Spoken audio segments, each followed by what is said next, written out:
In the history of hip-hop, one of the biggest artists to emerge from the Hispanic community without a doubt gots to be Fat Joe. From his early days of running with Big L and digging in the crates, to introducing the world to one of the greatest lyricists of all time, Big Pun, to Grammys and other awards.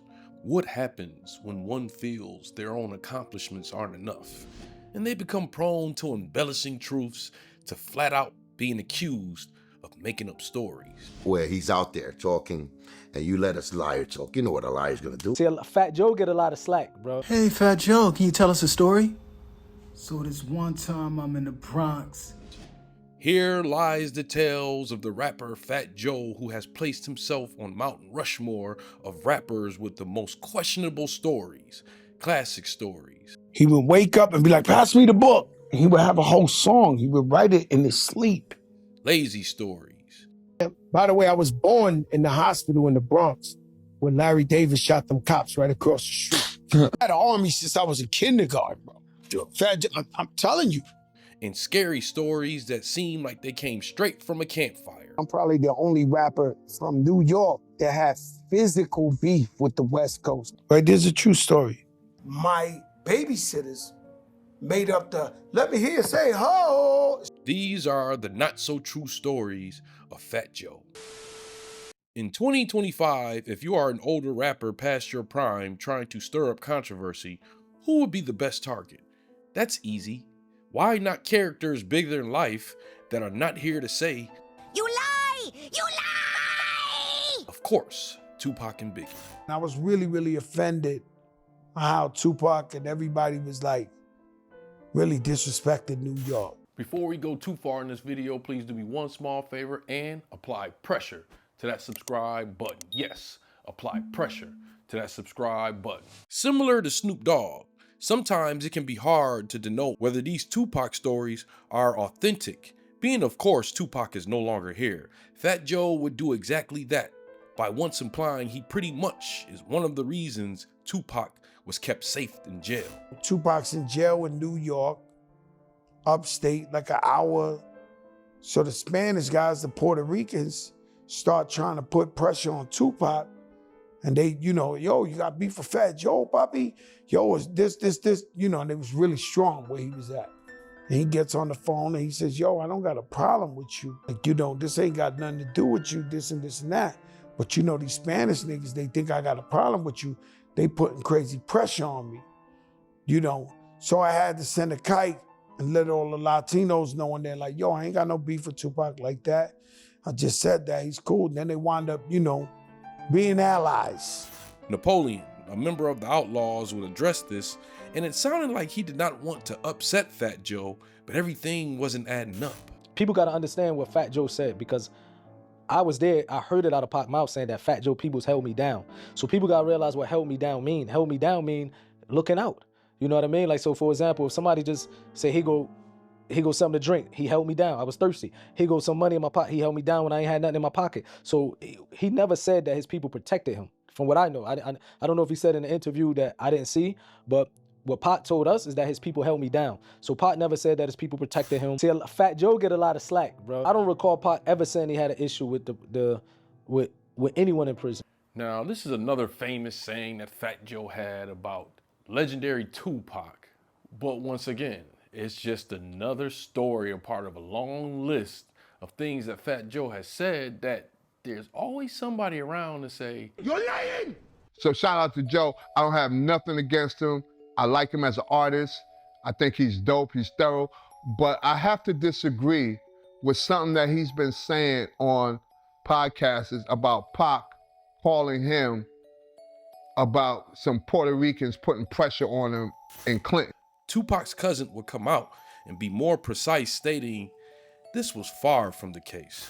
The reason why I'm questioning that is because I know how the Puerto Ricans roll in prison. But as far as Tupac being in prison and having to call Joe to keep the Puerto Ricans off his back because they think that he got beef with Joe in the street or some, I don't know about that. A lot of people who run the prisons in the New York State penal system are people that we know.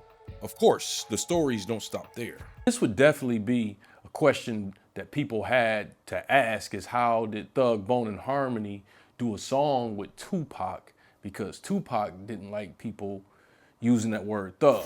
I mean, yeah, it was some words said about Pac on the box before about who is these dudes claiming thugs and all of that, you know what I'm saying? You know how he was, a little hard-headed, and then, but once we all seen each other and face-to-face with it, it got squashed real quick. But this led to the bigger question of, how did they become one of the only folks to have a collab with both Tupac and Biggie in the midst of one of hip-hop's biggest wars? And that is where Fat Joe came in. They the first guys I ever seen to get that big. And, you know, Big had asked me to plug them in with him to do Bone and Biggie. And so, you know, because they was cool with Tupac, they were like trying to play, you know, and so I had to convince them, like, yo, I need y'all to do this for Big. And because I know y'all were hesitant at first, because y'all was like, yo, we know Pac, you know, we work with Pac. And I went in on y'all and I was like, yo, this ain't no beef, this ain't no nothing. Y'all need to get with Big. And y'all did it. And boy, ain't y'all happy y'all did the Bone and Biggie? Man, that's a time this people. Fat Joe's interpretation of being the one that linked up Biggie and Thug Bone was without context, not knowing that Thug Bone and Harmony already had an experience with Biggie. Notorious Thugs came about, from my recollection, was Steve Lobel called me and told me that Biggie wanted to do a song with us. He said he talked to Puffy and Biggie wanted to do a song with us. You know what I'm saying? And we was like, hell yeah. You know what I mean? Right off the gate. So all that, whatever, let me clear that one rumor up that said we turned down Biggie Smalls and all. Man, we had never turned down Biggie Smalls. That was our friend. Well, no, I never had any reservations, or I never had any reluctancy of doing a song with Big or Pop. You know, I think where that came in was, I think Busy had some type of felt some kind of way about doing the Biggie song because we had done the Tupac song. And you know, and I think, you know, Fat Joe did, you know, like convince Busy, like, yo, you know, like you need to go ahead and get on the song. You know what I'm saying? Like Fat Joe did do that, but I was gonna rock regardless. When we had an issue back in New York a few years earlier, he helped us out of a sticky situation. So we already had a rapport. Him and Wish had a conversation, and that got us up out some things. Why just leave Biggie Tales to one measly story about introducing them to Bone when you can do even better? Why not tell everybody about this album you had with one of the most coveted rappers of all time, whose verse on any track after he died would be worth millions? He made a bunch of songs, you know what I'm saying? But they was like really disrespectful and hateful, and so he died and Tupac died, and it was like, yo, bro, you know what I mean? So what happened to the album? Of course, they must have destroyed it. They might have burnt them shits, to be honest with you. Because, you know, it was distasteful, you know what I'm saying, after the fact. And how many songs did you guys do? I don't know, but a couple. Not maybe 8 songs, 10 songs, you know, like that. Now, I know a lot of you have heard about this story between some mysterious Fat Joe and Biggie album. I know I've had a lot of questions about it. Turns out, I'm not the only one that had questions if this album has ever existed. You see all the stories he tells? You see the Biggie story he's talking about? That he did an album, he did an album with Biggie. Yeah, that he did an album with Biggie. That's straight lie. Cuban Links would have an interesting theory on why Fat Joe would lie about an entire Biggie album. The FBA. He wants to put himself with the elites. He wants to be a tether. Isn't that what they say? The FBA says a tether. He wants to latch on to the legacy of Biggie now. He wants to latch on to the Biggie legacy. So they trying to change the narrative. They're not from New York. Right. So they telling a whole nother story. This was whoopity doop wop. This, that, yo, bro. This moment right here that I'm talking about, it really marks the true downfall of Fat Joe, because this is when people really started to pay attention. When Fat Joe went on this rant about how hip hop was created 50-50 between Latinos and blacks. My babysitters made up the, let me hear you say, ho, it's 2 girls, twins, used to babysit. This would lead to one of the most divisive conversations of last year. Is that you a guest in hip hop. Something that I think Fat Joe even be forgetting sometimes And that's why niggas be trying to remind him. I don't always agree with everything that Tariq Nasheed say, but situations like this, I understand. But part of the biggest blunder on Fat Joe's side when he went on Math Hoffa's podcast and made a huge mistake of basically saying, all you niggas is broke. We got a fucking Looney Tune, like your man Lord Jamal, who's a fucking Looney Tune. Okay, he's a loony bin. What I'm trying to tell you is that this opinion comes from a tribe. Right. It comes from a group of people that hate everybody but them. You know, there's radical Jews, there's radical Catholics, there's radical Puerto Ricans. Right. There's radical anything. If you do enough of that shit, enough of in-house racism, you wind up looking at the world fucked up and you can't even move around. Right. You understand? So that's how this shit come about. These guys don't like nobody but them. It's a group of these guys that don't want to hear Jamaican, don't want to hear Guyanese, they don't want to hear a black guy that ain't down with them. Right. Right? So their job is to criticize anybody who don't look like them or who ain't black American. Who are these guys? You want me to say a name? We're gonna give them too much clout. I mean, the FBA, Foundational Black Authority, whoever the fuck these broke niggas is. You see this nigga who run them? Like, you know, your leader. This whole debacle would lead to not only Lord Jamar replying, but Tariq Nasheed not only disagreeing with Fat Joe, but turning him into an enemy of an entire culture. It just happened to be the culture that got Fat Joe where he is today. On Math Hoffa's My Expert Opinion, basically he wasn't happy with, pardon me, foundational Black Americans.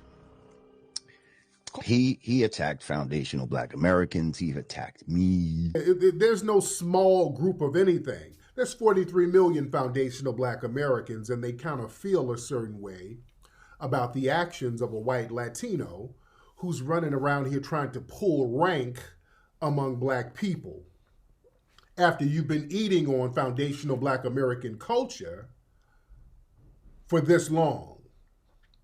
This is why they keep trying to crowbar this thing where they created hip hop 50-50 so they can't look like they're leeching off of foundational Black American culture. And again, they're still upset over the film Microphone Check.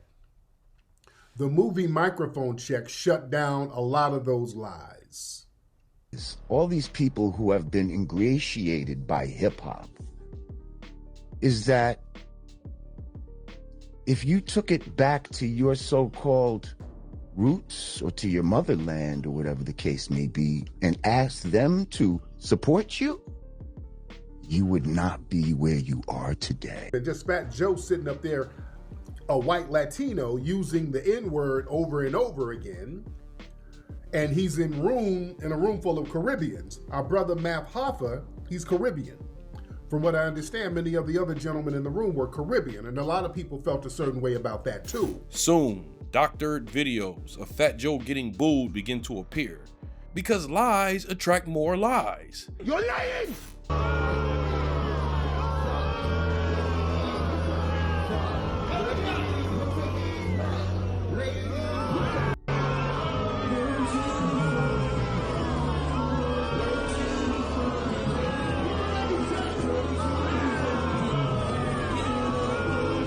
But something interesting would happen.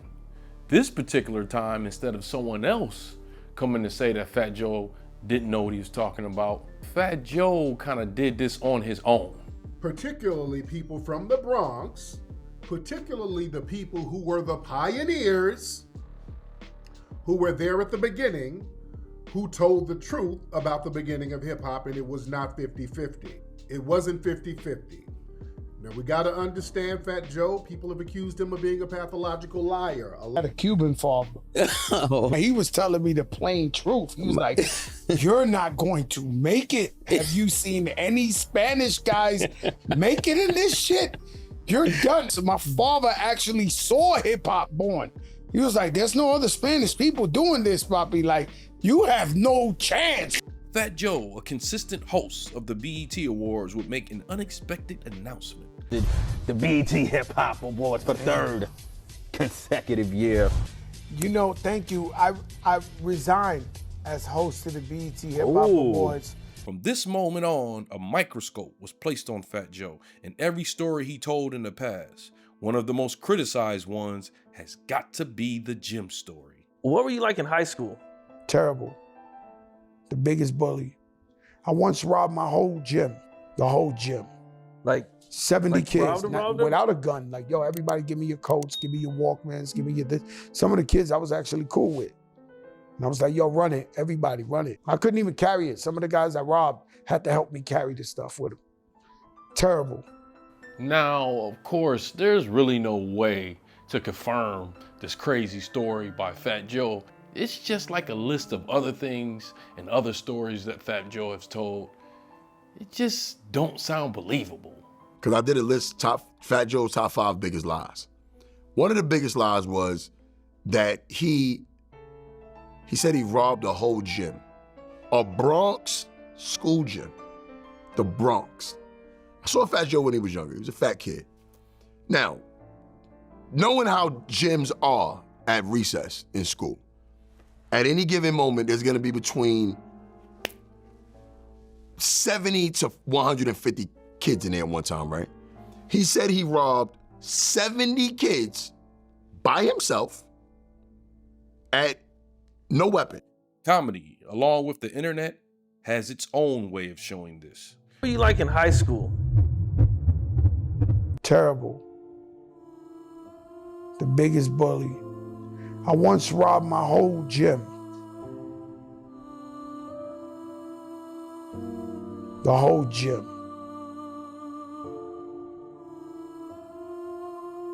70 kids without a gun. Like, yo, everybody give me your coats, give me your Walkmans, give me your this.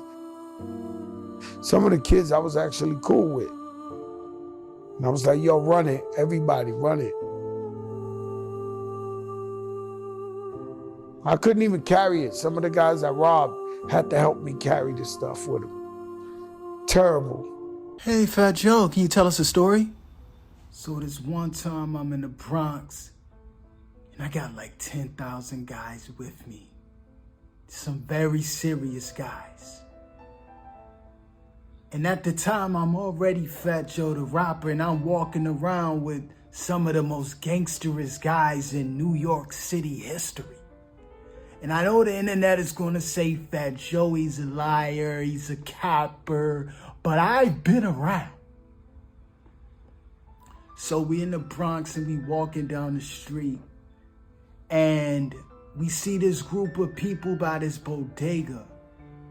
And it's like, it's mad people at this bodega, and there's this one guy in the middle. So the guys I'm with, they flock over to the crowd, and I'm trying to see what's going on, because the people in the crowd, they weren't happy of what this guy was doing. They were exuberant. So as I approach, I see this guy, he has on like some Air Jesus Jerusalem Jordan flip-flops. I don't know what it was, but it was fly. Now, this story wouldn't be complete if Fat Joe lies would be so extended that he would even lie on himself. In an interview, Fat Joe would go on to state that he is nothing like his verses, that he lies in 95% of his stories. I've been rapping professionally for 30 years. I've lied in almost 95% of my songs. Being not lied. Like how? What do you just mean? go. I write like I feel that day. I'm just being creative. You know, if you could probably you couldn't build the jail high enough for the lyrics I've said on songs, which are all untrue. What I am is a family man, the person who gives back to my community all the time, open businesses in my community. So the music would never amount to the actual person, Joseph Cartagena. The backlash was so plentiful that he would go on IG to attempt to reconstruct this statement. So when I get up in there and I say, yo, 95% of the stuff I say ain't true, letting them know. Like, if you could think Rico Love is on here is one of the greatest songwriters ever made. You know, the album that Usher sold 10 million, everything, Rico Love wrote that. There's no way Rico could tell me every word was real, because it's not. We move off of inspiration. And so we get inspired, and then one day I'll go to the studio, I'm mad. So I write some fuck the police. One day I'm happy with the family, I go in the studio and I write about love and peace. peace and tranquility. And then I write some gangster shit. You know, what I'm explaining to you, putting myself on CNN, on the hot seat for hip hop culture and hip hop music. And I had to say 95% of what I say is a lie so that they could understand that it's unfair to try some kids for the rest of their life. Now I know we've all heard the term of the energy that you put out there, the universe will take that and put it back on you. Rapper Fat Joe has been hit with an explosive $20 million lawsuit for allegedly coercing his ex-hype man into thousands of sexual acts. In a graphic 157-page lawsuit, Terrence T.A. Dixon accuses Fat Joe, whose legal name is Joseph Cartagena, of more than a decade of abuse. A former member of Fat Joe's entourage would file a claim stating that Fat Joe has a history of Diddy-like moves. The details so disturbing that there's a big trigger warning in the red on the first page of that filing. Dixon alleges that in the lawsuit, Cartagena forced him to, quote, humiliating situations, including sex acts, performed under duress and surveillance. Dixon claims he personally witnessed Cartagena engage in sexual relations with girls as young as one of whom Cartagena was allegedly in love with and contemplated leaving his wife for. An attorney for Cartagena says the lawsuit is a blatant act of retaliation. So I'm going to read through a few of the pages from this Fat Joe lawsuit that was brought forth by his former hype man by the name of Terrence Dixon. Defendant Fat Joe's control over plaintiff extended far beyond mere financial exploitation or denial of credit. Over 16 years, defendant cultivated a deliberate environment of psychological manipulation, intimidation, and persistent threats to ensure plaintiffs' continued submission, silence, and loyalty despite ongoing abuse, exploitation, and humiliation. The defendant employed persistent verbal abuse, threats of physical violence, erratic and insufficient payment, manipulative control over travel and accommodations. Plaintiff was routinely coerced into engaging in sexual acts with women, specifically brought by defendant Fat Joe to hotel rooms and private gatherings following performances and studio events. Defendant Fat Joe frequently arranged and orchestrated these encounters, intentionally creating scenarios. Defendant Fat Joe regularly monitored these encounters closely, frequently remaining in the room to watch, record, or provide explicit direction and commands. Even if you may question this claim of Fat Joe's antics, one thing that's undeniable is this is just another scratch on the legacy of hip-hop's most prominent Spanish gangster rapper, who more than likely will be remembered as one of the biggest fibbers in an industry that once thrived on authenticity, giving himself the title of hip-hop's Latino. Thank you for watching, and if you like this documentary, you'll like my other documentaries like the one I did on Big U, and I got another one that I did on Snoop Dogg, the king of fence sitting. Well, anyways, you know how we like to end our videos over here at Moxy Approved, right? With that water. I see y'all here next time on Moxy Approved.